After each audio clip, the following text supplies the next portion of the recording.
Hello అందరికీ. మహాభారతంలోనే ముఖ్యమైన ఘట్టం ఇది. విద్యలు నేర్చుకున్న యువరాజు దేవవ్రతుడిని గంగాదేవి శంతనుడికి అప్పగించింది. కానీ హస్తినాపురంలో తండ్రి కొడుకుల సంతోషం ఎక్కువ రోజులు ఉండలేదు. రోజు శంతనుడు నది ఒడ్డున అద్భుతమైన సౌందర్యంతో ఉన్న సత్యవతిని చూసి ప్రేమలో పడతాడు. ఆమెని పెళ్లి చేసుకోవాలనుకుంటాడు. అప్పుడు ఆమె తండ్రి వద్దకు వెళ్ళి పెళ్లి ప్రస్తావన ఎత్తుతాడు. కానీ తన తండ్రి దశరాజు ఒక షరతు పెడతాడు. అదేంటంటే సత్యవతికి పుట్టిన కుమారుడు మాత్రమే రాజు కావాలని. ఈ షరతును విని శంతనుడు అక్కడి నుండి వెళ్ళిపోతాడు.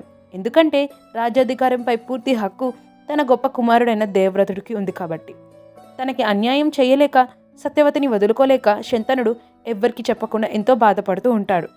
తన తండ్రి ఎందుకంత దుఃఖంలో ఉన్నారో తెలుసుకోవాలని దేవవ్రతుడు వెంటనే తన మంత్రులని అడిగి అసలు రహస్యాన్ని తెలుసుకున్నారు.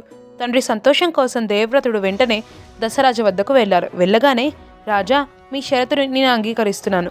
నా తండ్రి కోసం నేను ఈ రాజ్యాన్ని ఎప్పుడూ ఆశించను. సత్యవతి కొడుకే రాజు అవుతాడు అని ప్రతిజ్ఞ చేశాడు. రాజుకి ఇంకా అనుమానం ఉంది. అందుకు దశరాజు ఇలా అన్నాడంట.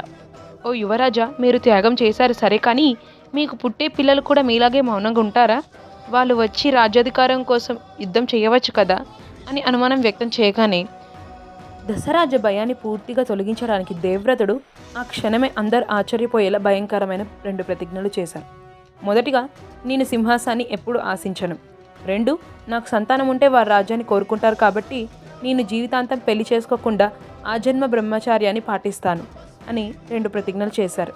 ఈ మహాత్యాగానికి దేవతలంతా సంతోషించి అతడిని భీష్ముడు అని కీర్తిస్తారు. అనగా అప్పటి నుంచి దేవవ్రతుడిని భీష్మాచార్యుడిగా ప్రసిద్ధి చెందాడు. తన కొడుకు త్యాగానికి శంతనుడు చాలా సంతోషించి భీష్ముడికి నీవు కోరుకుంటేనే కాని మరణం నీకు రాదు అని ఇష్టామరణం అనే వరాన్ని ఇచ్చారు.